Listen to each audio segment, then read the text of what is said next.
Hello students, आज आपण आपल्या पुस्तकातलं जे तिसरं चॅप्टर आहे kinetic theory of gases and radiation याला सुरुवात करतो आहे. कायनेटिक थेअरी ऑफ गॅसेसचे काही ऍझम्पशन्स आहेत.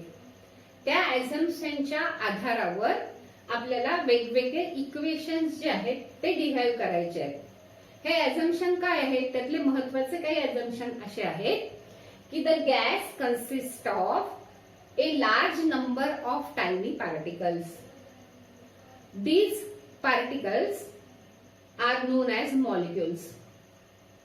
So all the molecules of the same gas are identical. The gas molecules are rigid and elastic spheres of very small diameter. म्हणजे त्याचं diameter हे खूप कमी असतं. कोणाचं? गॅस मॉलिक्युल्सचं डायमीटर हे फार कमी असतं.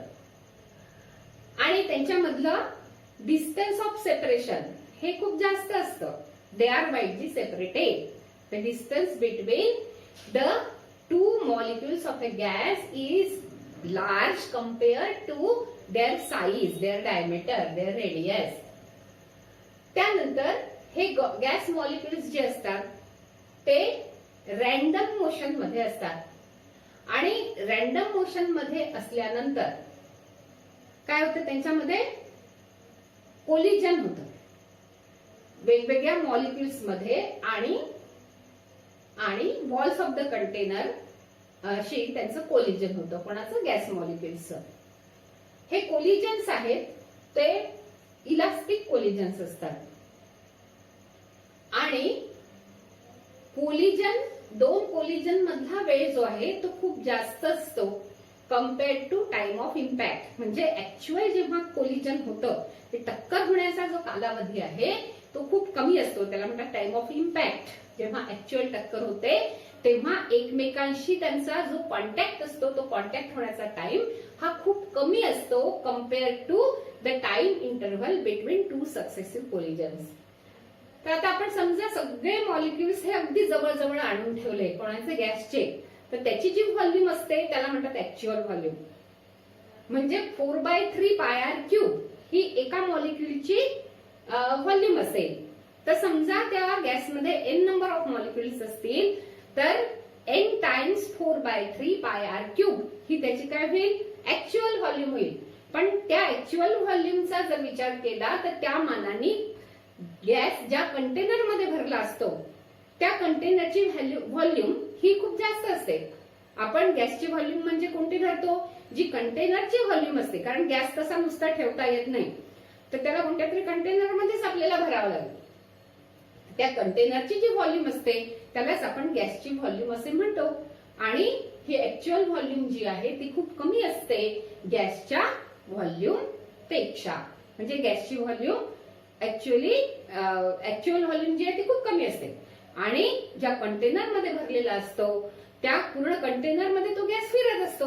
म्हणजे मॉलिक्युल्स फिरत असतात गॅसचे.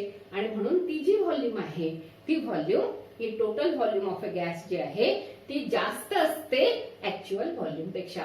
हे सगळे जे ऍझम्पशन्स आहेत याच्या आधारावर आपण वेगवेगळे इक्वेशन्स हे डिराईव्ह करतो.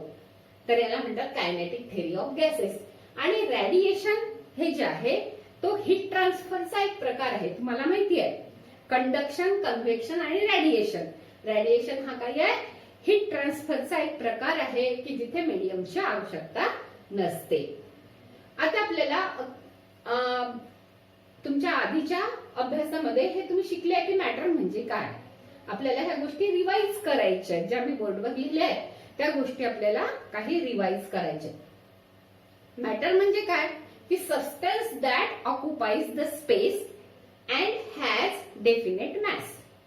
ज्या वस्तूला जागा लागते, जी जागा व्यापते अशी वस्तू आणि जिला काही मॅस असतं, काही वस्तुमान असतं, अशी वस्तू म्हणजे मॅटर. आता ही मॅटर जी आहे त्याच्या अनेक स्टेट्स आहेत. तर ह्या स्टेट पैकी आपल्याला महत्वाच्या असणाऱ्या किंवा 11वी आणि 12वी मध्ये आपल्याला ज्या कामाच्या आहेत त्या 3च स्टेट्स आहेत. एक आहे सॉलिड स्टेट, दुसरी आहे लिक्विड स्टेट आणि तिसरी आहे गॅसियस स्टेट. यामध्ये सॉलिड्स जे आहेत त्यांना स्वतःचा आकार असतो. यांच्यामधले मॉलिक्युल्स हे क्लोजली पॅक्ड असतात, जवळजवळ असतात आणि स्पेसिफिक अरेंजमेंट असते. त्याचे मॉलिक्युल्स किंवा ऍटम जे काय असतील सॉलिडचे, त्यांची अरेंजमेंट जी आहे ती एक पॅटर्न नसतं, त्याचं एक फिक्स पॅटर्न नसतं. यांचं इंटरमॉलिक्युलर जे डिस्टन्स आहे, सॉलिड मधल्या मॉलिक्युल्सचं जे डिस्टन्स आहे एकमेकांपासूनचं, ते कमी असल्यामुळे त्यांच्यामध्ये फोर्सेस असतात, इंटरमॉलिक्युलर फोर्सेस असतात सॉलिडच्या मॉलिक्युल्स मध्ये. लिक्विडचा जर विचार केला आपण, तर लिक्विडचे मॉलिक्युल्स हे सॉलिडच्या मॉलिक्युल पेक्षा जरा जास्त अंतरावर असतात, साधारणतः डबल अंतरावर म्हणूया आपण. आता लिक्विडला स्वतःचा असा काही आकार नसतो. ज्या कंटेनर मध्ये आपण लिक्विड भरू त्यानुसार लिक्विड हे आकार घेत असतं. तसंच गॅसचं सुद्धा आहे. गॅस आपल्याला नुसता ठेवता येत नाही, त्याला काहीतरी कंटेनर मध्ये आपल्याला एन्क्लोज करावं लागतं आणि गॅसचे मॉलिक्युल्स एकमेकांपासून खूप खूप दूर दूर असतात, दूर दूर अंतरावर पसरलेले असतात. आणि हे गॅसचे मॉलिक्युल्स हे स्वतंत्र असतात, कुठेही कसेही ते मूव्ह होऊ शकतात. त्यांची मोशन जी आहे त्याला रॅन्डम मोशन असं म्हणतात. त्यानंतर तुम्हाला ऍब्सोल्यूट टेम्परेचर बद्दल सुद्धा माहिती आहे. ऍब्सोल्यूट टेम्परेचर हे आपल्याला जेव्हा आपण प्रॉब्लेम सॉल्व्ह करतो वेगवेगळे, त्यावेळेला आपल्याला केल्व्हिन मधलं टेम्परेचरच त्या ठिकाणी सबस्टिट्यूट करावं लागतं.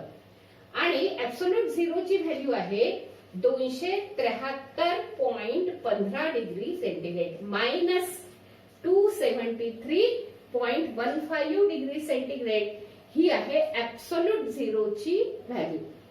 म्हणजे झिरो जर असेल, ऍब्सोल्यूट झिरो टेम्परेचर जर असेल, तर त्याऐवजी आपल्याला मायनस 273.15 डिग्री सेंटीग्रेड जर टेम्परेचर असेल तर ते ऍब्सोल्यूट झिरो टेम्परेचर आहे असं म्हणता येईल.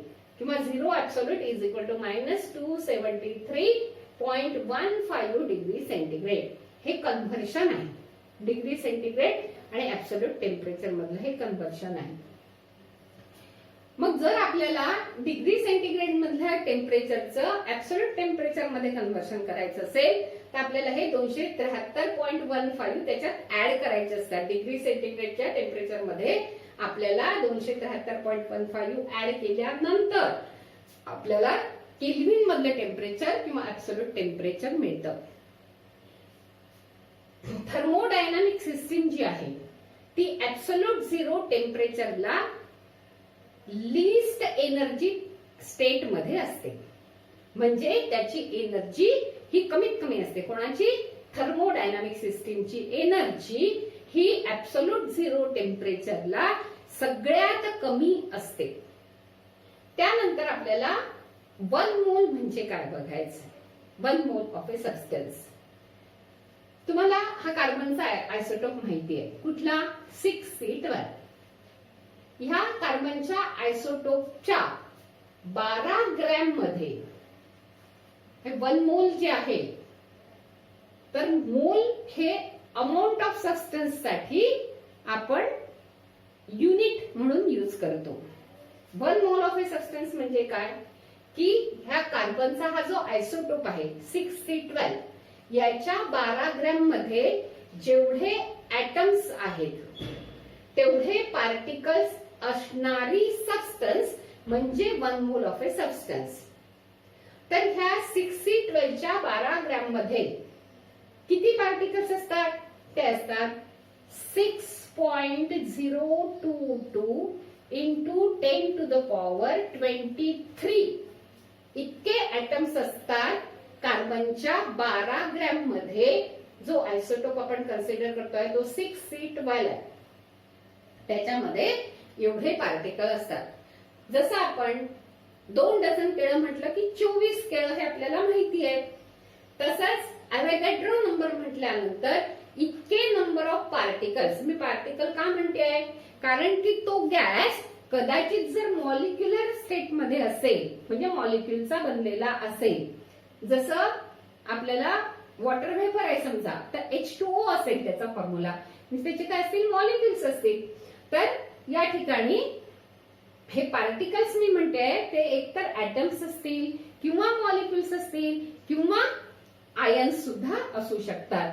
तर म्हणून आपण एवढे पार्टिकल असणारी सबस्टन्स, ज्या सबस्टन्स मध्ये इतके पार्टिकल आहेत, किती 6.022 इंटू 10 टू द पॉवर 23 एवढे पार्टिकल्स असणारी सबस्टन्स म्हणजे 1 मोल ऑफ ए सबस्टन्स. आणि त्याचं जे वेट असतं त्याला मोलर वेट असं आपण म्हणतो. त्यानंतर आपल्याला रियल गॅस आणि आयडियल गॅस यांची सुद्धा कल्पना आहे. What is ideal gas?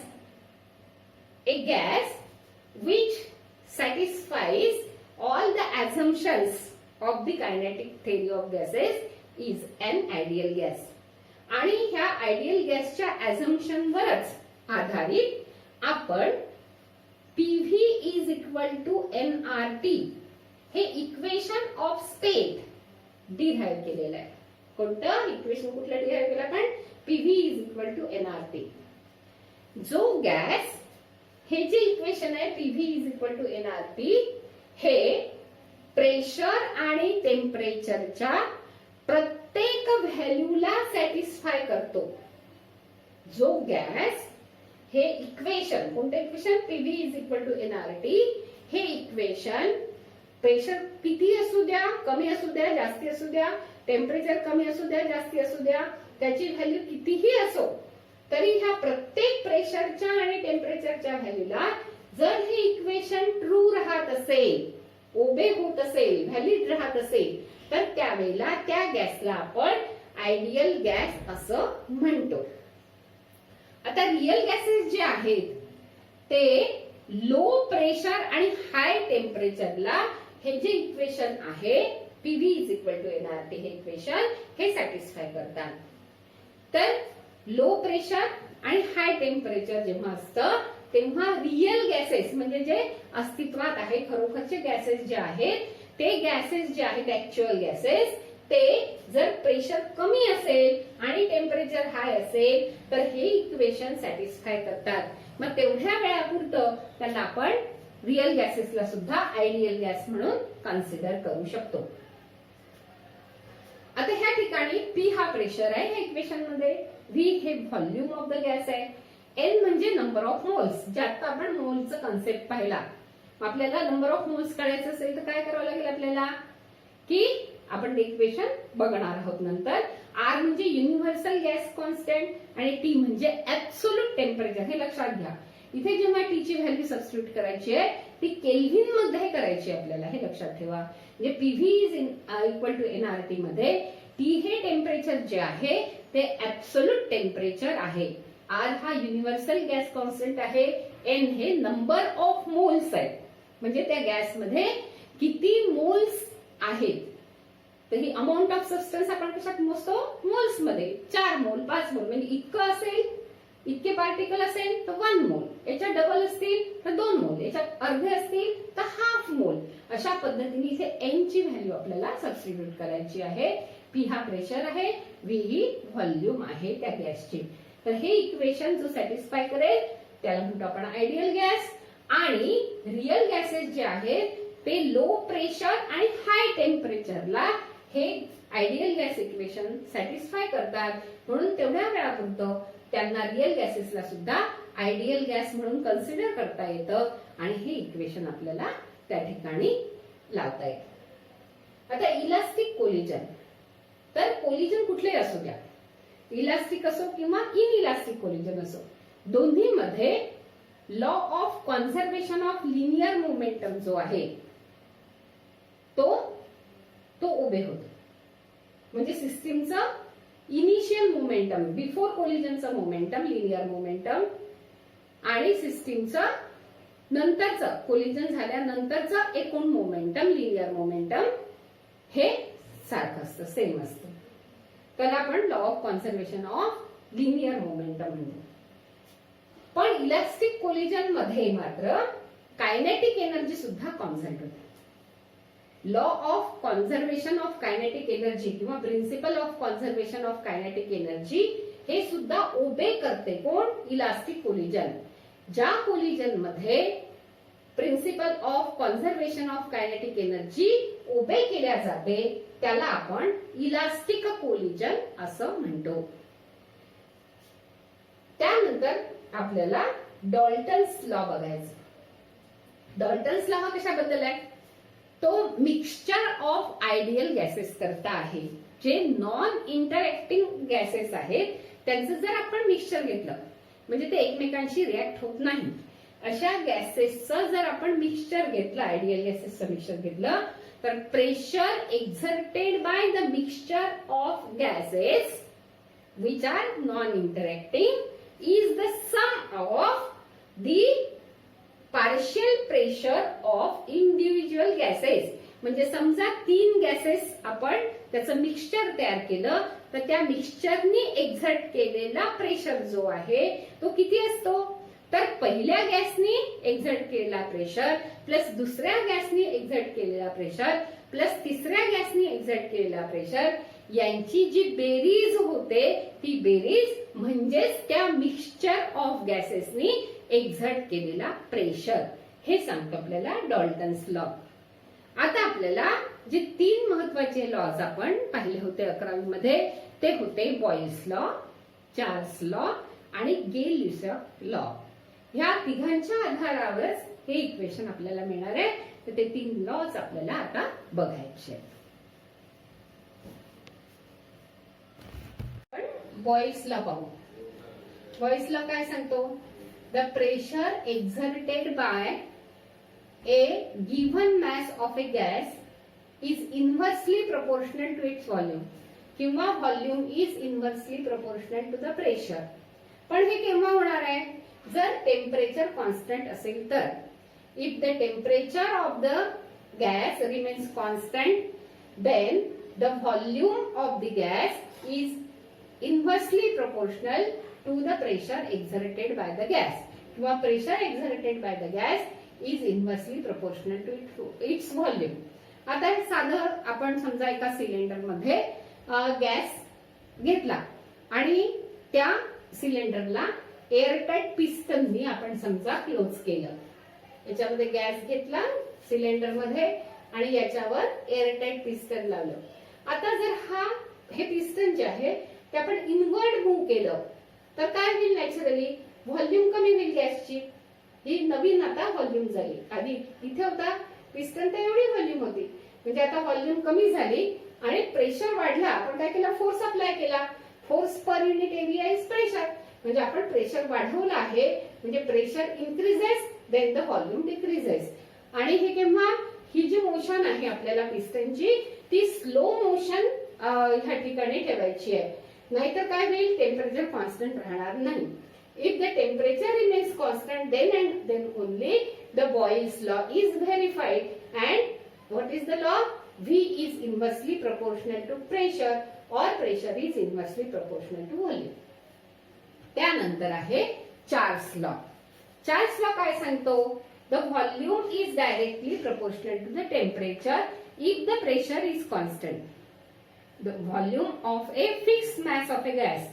आपल्याला काय करायचं आहे? एखाद्या सिलेंडर मध्ये किंवा कंटेनर मध्ये फिक्स मॅस घ्यायचा एका गॅसचं आणि त्याच्यासाठी आपण हे लॉज लावतो आहे.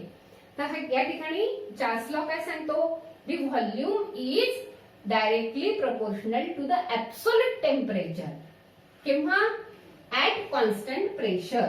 तर हा आहे चार्ल्स लॉ. आता तिसरा लॉ जो आहे तो सुद्धा महत्वाचा आहे. तो आहे गे-ल्यूसॅक लॉ. ह्या लॉ नुसार the pressure exerted by the gas is directly proportional to the temperature. हा तिसरा लॉ आहे. आता हे केव्हा आहे? At constant volume. म्हणजे जर व्हॉल्यूम कॉन्स्टंट ठेवली असेल, व्हॉल्यूम नाही चेंज करत आहे आपण, व्हॉल्यूम चेंज न करता आपल्याला काय करायचंय? तर ह्या ठिकाणी जर आपण टेम्परेचर वाढवलं गॅसचं तर प्रेशर वाढतो. हे हा लॉ सांगतो. कोणता? गेल-ल्यूसॅक लॉ सांगतो. आता ह्यापैकी कोणतेही दोन लॉ, ह्या तिन्ही लॉ वरूनच आपल्याला हे इक्वेशन मिळत आहे, पण आता इथे दोनही लॉ जरी आपण एकत्रित केले तर आपल्याला हे इक्वेशन मिळतं. कोणतं? Ideal gas equation. आता इथे काय आहे? P into V is directly proportional to T करू शकते मी, किंवा इथे व्ही आहे तर V is directly proportional to T upon P करू शकते. मग आता हा पी जर मी ह्या साईडला नेला इकडल्या तर मला काय मिळेल?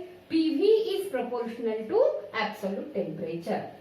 The product of pressure and volume of a gas is directly proportional to absolute temperature.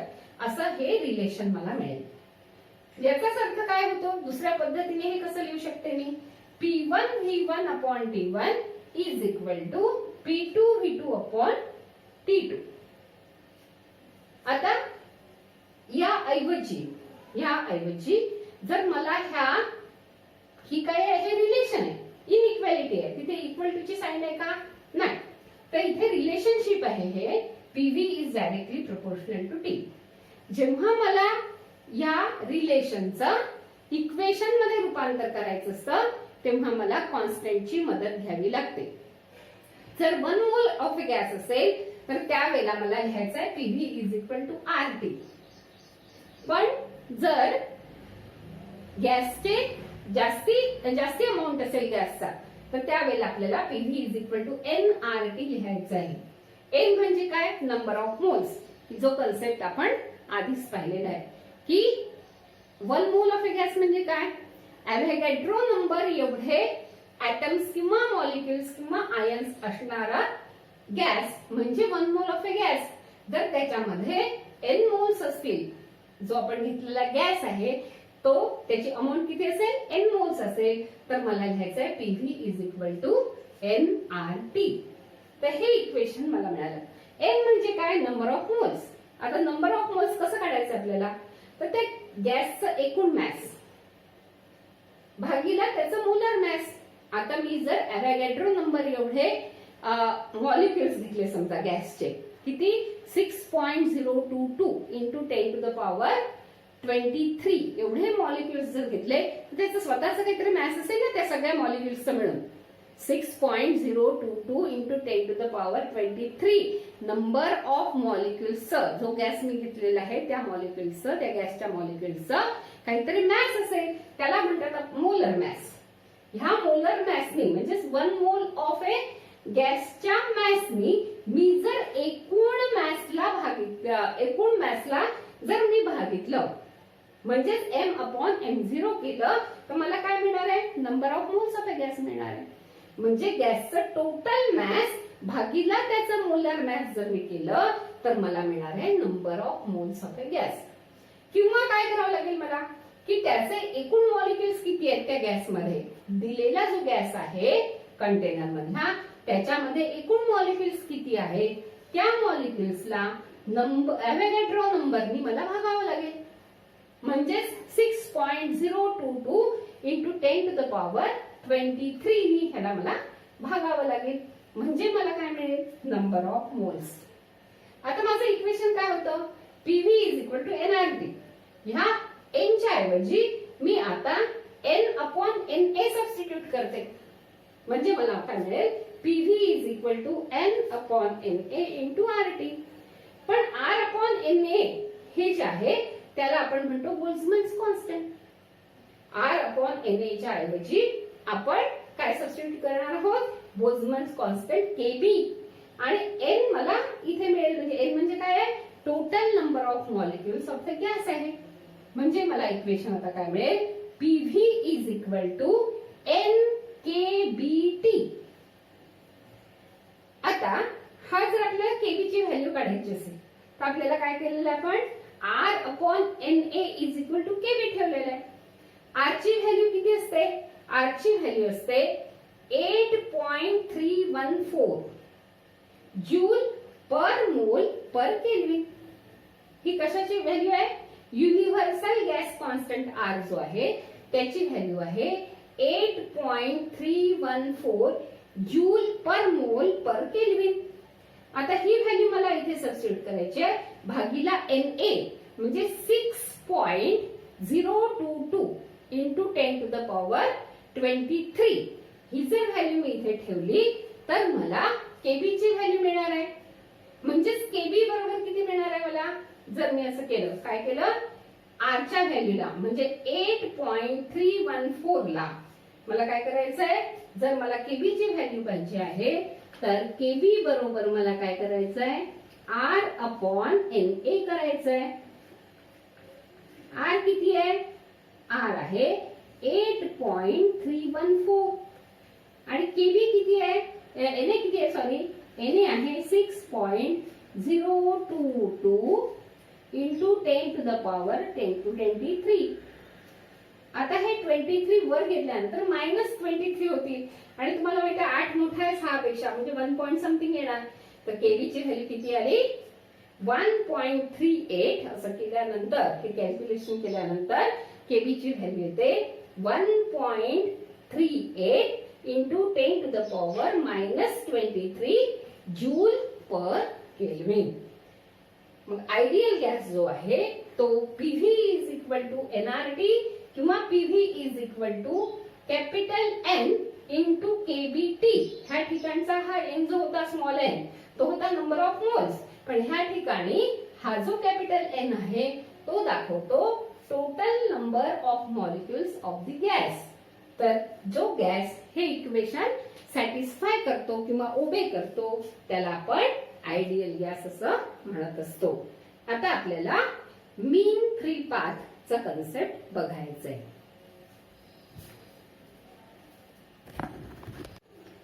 Mean free path हा कन्सेप्ट पाहण्याकरता आपल्याला गॅसची मोशन कशी असते याचा विचार करावा लागेल. गॅसचे मॉलिक्युल्स हे नेहमी रॅन्डम मोशन मध्ये असतात. म्हणजे काय, तर समजा हा गॅसचा मॉलिक्यूल आहे, हा सरळ दिशेने निघाला, हा इथे आल्यानंतर समजा याच्या मार्गामध्ये इथे काय आहे, कंटेनर आहे समजा हे, आणि त्याच्यामध्ये अनेक गॅसचे मॉलिक्युल्स आहेत. हा इथून इथपर्यंत आल्यानंतर त्याच्या मार्गामध्ये समजा एखादा दुसरा मॉलिक्यूल आला तर काय होईल, हा मॉलिक्यूल जो आहे हा ए मॉलिक्यूल हा आपला मार्ग बदलेल. तर या ठिकाणी कोलिजन झाल्यानंतर त्याची स्पीड आणि त्याची डायरेक्शन दोन्हीही बदलेल. पण इथून इथे जात असताना ह्या इथे कोलिजन होईपर्यंत म्हणजे इथून हा पार्टिकल ए किंवा मॉलिक्यूल ए निघाला आणि हा इथून जोपर्यंत त्याची दुसऱ्या मॉलिक्यूलशी टक्कर होत नाही किंवा वॉल ऑफ द कंटेनरशी टक्कर होत नाही तोपर्यंत तो स्ट्रेट लाईनच्या अलॉंगच मूव्ह होतो. हा जो स्ट्रेट लाईन पाथ आहे त्याचा दोन कोलिजनच्या मधला त्याला आपण म्हणतो फ्री पाथ. आता इथून हा निघाला मॉलिक्यूल आणि इकडे गेला कुठेतरी. आता इथे गेल्यानंतर पुन्हा हा स्ट्रेट लाईननी मूव्ह होतो, हे लक्षात ठेवायचंय. इथे आल्यानंतर समजा या मार्गामध्ये आणखीन एक मॉलिक्यूल भेटला आणि त्याच्याशी त्याची टक्कर झाली. टक्कर झाल्यानंतर त्याने त्याचा मार्ग बदलला, समजा हा मॉलिक्यूल असा गेला. आता हा जो झाला याला आपण समजा λ1 म्हटलं, फ्री पाथ λ1 म्हटलं, याला जर λ2 म्हटलं. हा कसा आहे, स्ट्रेट लाईन पाथ आहे. म्हणजे जेव्हा एक कोलिजन झालं इथे झाल्यानंतर पुन्हा जेव्हा तो मॉलिक्यूल निघतो तेव्हा एका कॉन्स्टंट स्पीडनी तो पुढे जातो आणि ह्या ठिकाणी स्ट्रेट लाईनच्या अलॉंगच मूव्ह होतो. म्हणजे हे जर अंतर आपण λ1 ने दाखवलं असेल तर हे अंतर आपण λ2 ने दाखवू शकतो, हे अंतर λ3 ने दाखवू शकतो. तर अशा पद्धतीने हा जो हे जे अंतर आहे याला आपण फ्री पाथ असं म्हणतो. आता इथे समजा पुन्हा इथपर्यंत गेल्यानंतर पुन्हा याची आणखी तिसऱ्या मॉलिक्यूलशी टक्कर झाली, हा इकडे जाऊ शकतो. आता इथे पुन्हा हा काय झाला, आता λ3 झाला. हा हे अंतर जे आहे ते फ्री पाथ λ3 झालं. इथून इथे गेला हा, हे λ4 अंतर झालं. आता इथून पुन्हा याची एखाद्या मॉलिक्यूलशी काय झाले, टक्कर झाली म्हणजे कोलिजन झालं, हा इकडे जाऊ शकतो. म्हणजे हा झाला आता इथे पुन्हा 5 मॉलिक्यूलशी टक्कर झाली समजा. अशा पद्धतीने त्याचे कोलिजन होत होत हा मॉलिक्यूल अशा पद्धतीने रॅन्डम मोशन हा परफॉर्म करत असतो.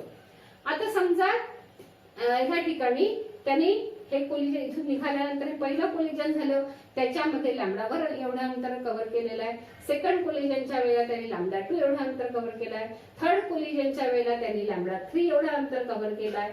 फोर्थ कोलिजनच्या वेळेला त्यांनी लॅम्बडा 4 एवढं अंतर कव्हर केलं आहे. आणि पाचव्या कोलिजन मध्ये समजा त्यांनी लॅम्बडा 5 एवढं अंतर जर कव्हर केलं असेल तर ह्या सगळ्या डिस्टन्सेसची बेरीज म्हणजे lambda 1 plus lambda 2 plus lambda 3 plus lambda 4 plus lambda 5 divided by 5 असं जर आपण केलं तर मला काय मिळेल, त्याचा ऍव्हरेज मिळेल.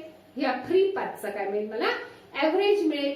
त्याला आपण म्हणतो मीन फ्री पाथ. याची डेफिनेशन जर करायची असेल तर कशी करता येईल, तुमच्या पुस्तकात दिल्याप्रमाणे डेफिनेशन अशी आहे, the average distance traverse by the molecule.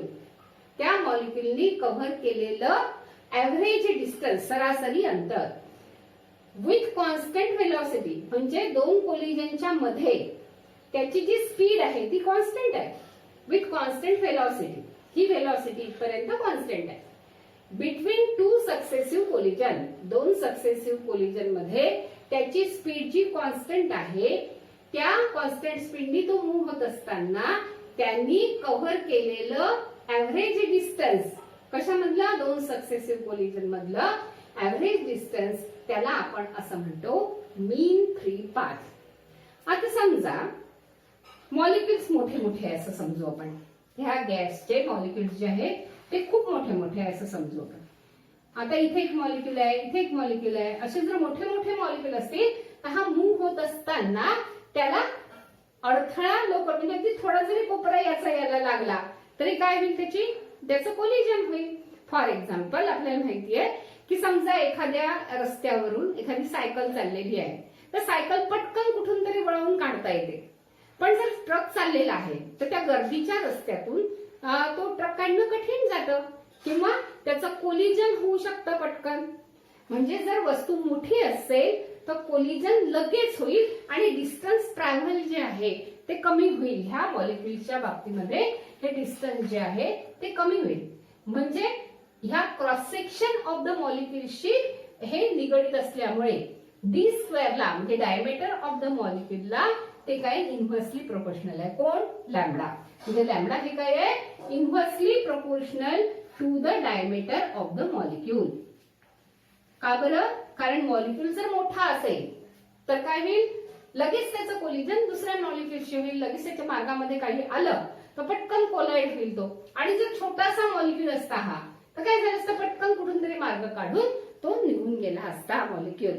म्हणजे त्यावेळेला तो पटकन हा समोर गेला असता, त्याला जास्त जागा लागत नाही. हा मॉलिक्यूल इथे असेल तर काय होईल, टक्कर होणार नाही. पण हाच मॉलिक्यूल जर मोठा असेल तर हा याच्या मार्गामध्ये येईल आणि त्याचं कोलिजन होईल. म्हणजेच या ठिकाणी लॅम्बडा हा जो आहे त्याचा साईज जर मोठा असेल तर लॅम्बडा कमी होईल. म्हणजेच या ठिकाणी it is inversely proportional to the diameter. आता डेन्सिटीचं काय होतं बघा. समजा हे गॅसचे मॉलिक्युल्स खूप जवळ आहेत. डेन्सिटी जास्त आहे म्हणजे काय, गॅसचे मॉलिक्युल जवळ आणि डेन्सिटी कमी आहे म्हणजे काय, गॅसचे मॉलिक्युल खूप दूर दूर आहेत. जर खूप दूर दूर मॉलिक्युल्स असतील तर काय होईल, हा कुठेही कसाही फिरू शकेल, बिना टक्कर होणार. पण जर गॅसचे मॉलिक्युल्स हे जवळ असतील म्हणजेच डेन्सिटी जर जास्त असेल तर कोलिजन पटापट होईल, लवकर होईल. म्हणजे हे डिस्टन्स कमी होईल. म्हणजेच लॅम्बडा हा डेन्सिटीला इन्व्हर्सली प्रोपोर्शनल आहे. लॅम्बडा हा डेन्सिटीला इन्व्हर्सली प्रोपोर्शनल आहे. म्हणजेच एन बाय व्ही ला इन्व्हर्सली प्रोपोर्शनल आहे. मग ह्या सगळ्या गोष्टींचा विचार करून लॅम्बडासाठी एक इक्वेशन तयार केलेलं आहे ज्याचं आपल्याला डेरिव्हेशन नाही आहे, पण हे इक्वेशन आपल्याला वापरायचं आहे. काय आहे ते equation, lambda is equal to 1 upon √2 into pi d square into n by v. हे ते इक्वेशन. लॅम्बडा म्हणजे काय, mean free path. Mean free path बरोबर 1 upon √2 times pi d square n v. सगळ्या गोष्टी कुठे, डिनॉमिनेटर मध्ये आहे. कोणत्या कोणत्या गोष्टी? 1 अपॉन काय आहे? √2. √2 पण डिनॉमिनेटर मध्ये आहे, पाय पण डिनॉमिनेटर मध्ये आहे, d² पण डिनॉमिनेटर मध्ये आहे आणि n/v म्हणजे त्याची डेन्सिटी सुद्धा डिनॉमिनेटर मध्ये आहे.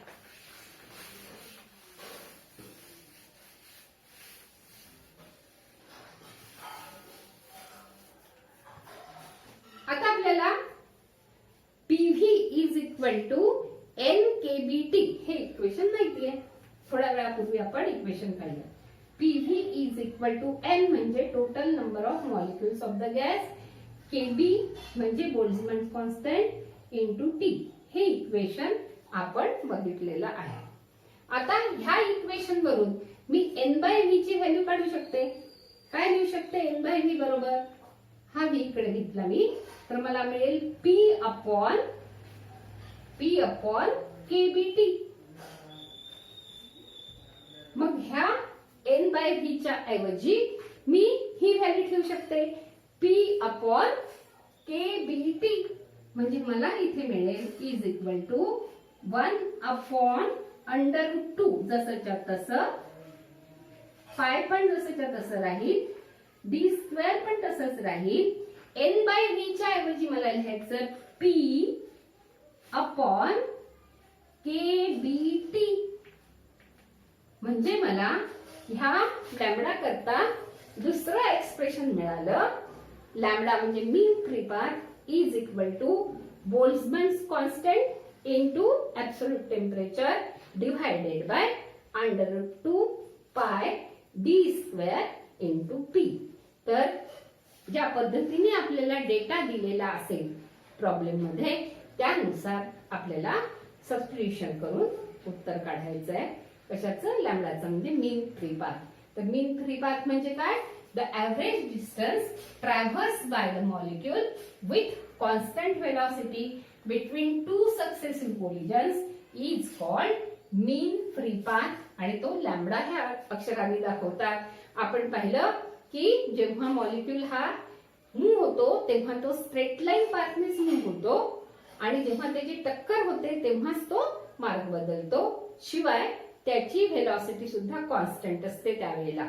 नंतर जेव्हा मार्ग बदलतो तेव्हा स्पीड बदलू शकते त्याची आणि तो वेगळ्या दिशेने कुठल्या तरी पुन्हा मूव्ह होऊ शकतो.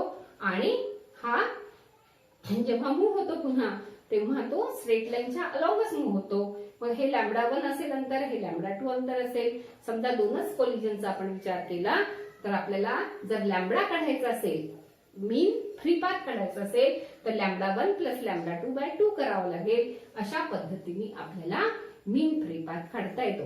त्याच्यासाठी इक्वेशन काय आहे काढण्यासाठी? 1 अपॉन √2 पाय d² NV हा फॉर्म्युला आहे. आणि तोच आपल्याला वेगळ्या पद्धतीने कसा लिहिता येतो?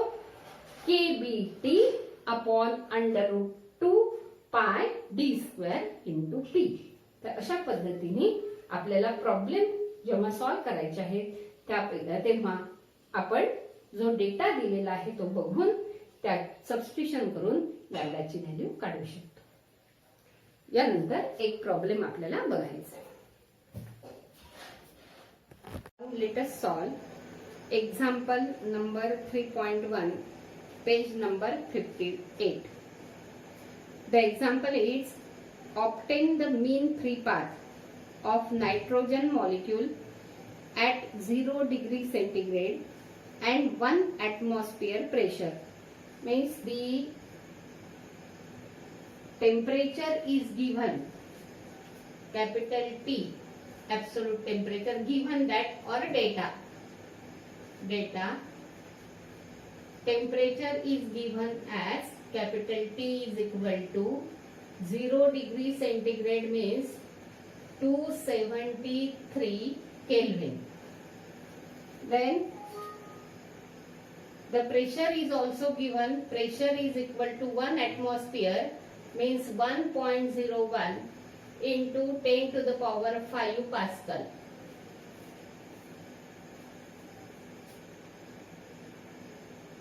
The molecular diameter of nitrogen is 324 picometer.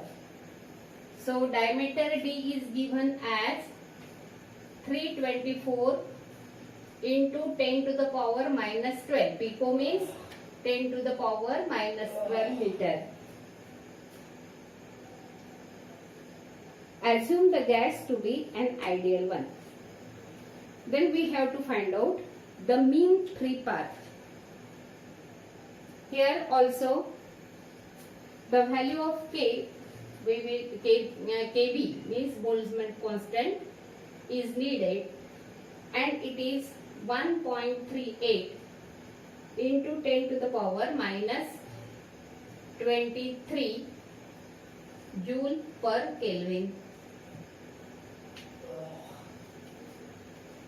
Now only the thing is we have to substitute the values and calculate the value of mean free path.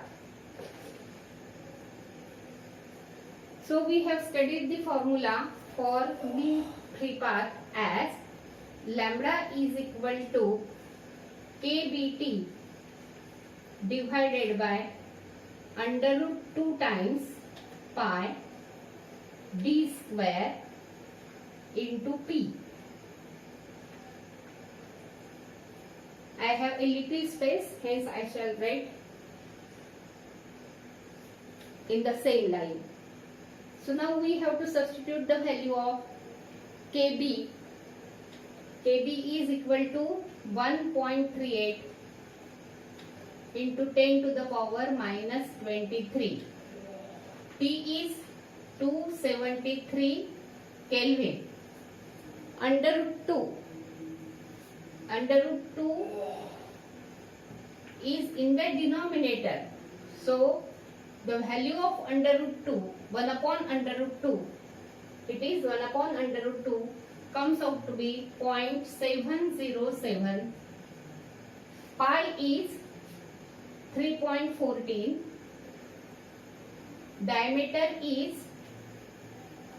324 into 10 to the power minus 12 and square of it. Square of it means this square into 10 to the power minus 24 into square of this into P 1.01 into 10 to the power 5. Now let us simplify this. This is 10 to the power minus 24 and this is 10 to the power minus 23. So when this is transferred to the numerator, it becomes plus.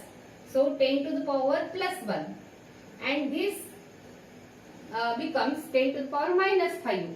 Plus 1 minus 5 means minus 4. Means the value will be 7.707, 0.707 into 1.38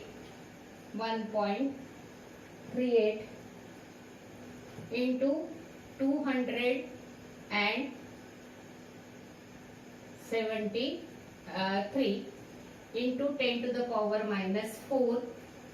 In all it will make 10 to the power minus 4 and divided by 3.14 square of this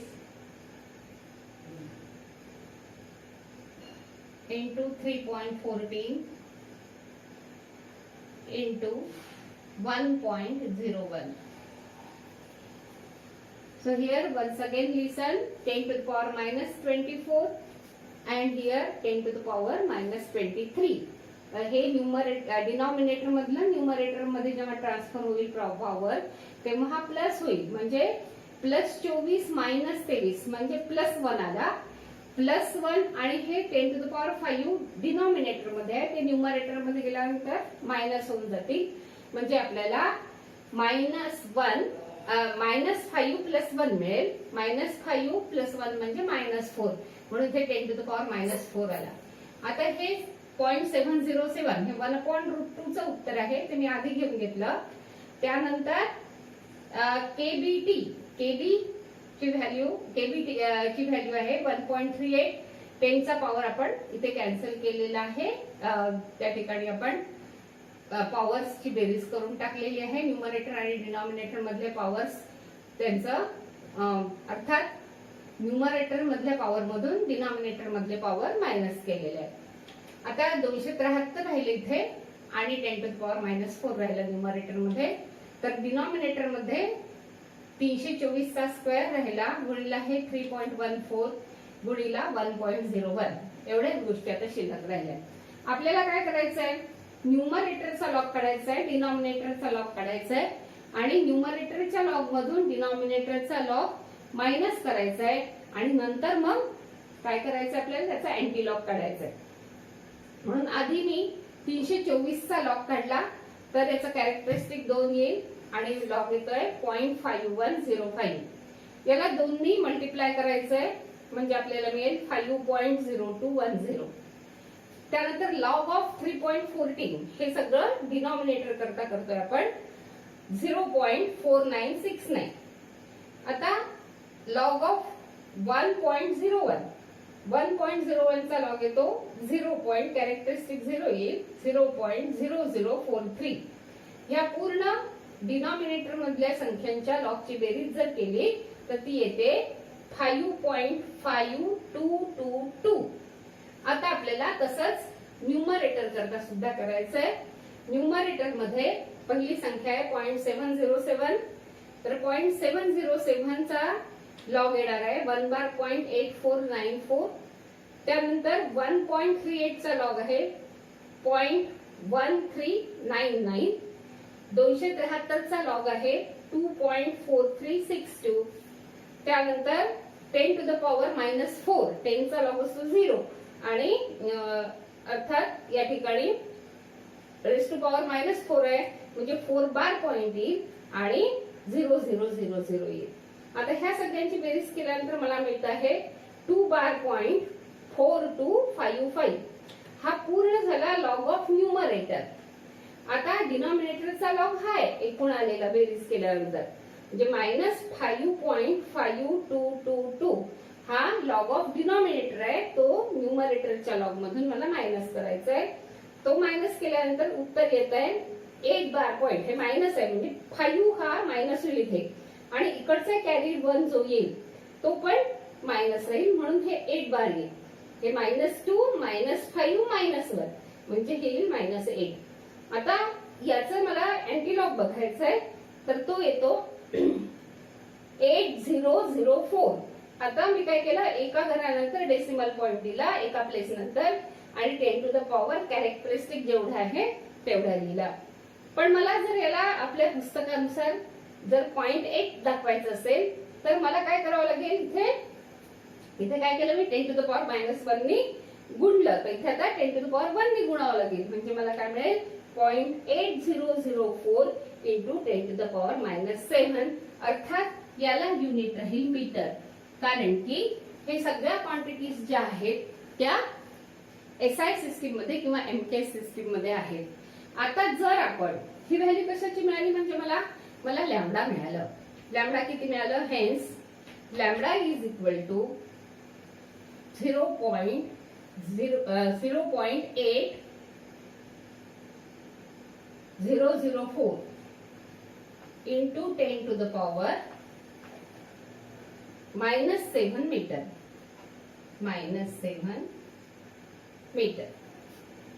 आता diameter किती आहे ह्या मॉलिक्युलचं diameter आहे 324 into 10 to the power -12.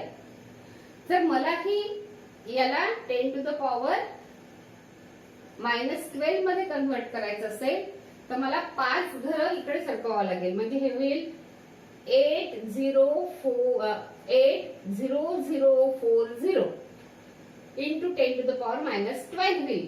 आणि मग जर ह्याचा भागाकार केला लॅम्बडा डिव्हायडेड बाय डी केलं तर लॅम्बडा डिव्हायडेड बाय डी चं उत्तर जे आहे ते जवळपास 247 येतं. याचा अर्थ काय की मीन फ्री पाथ जो आहे तो मॉलिक्युलच्या साईज पेक्षा जवळपास 250 पट जास्त आहे.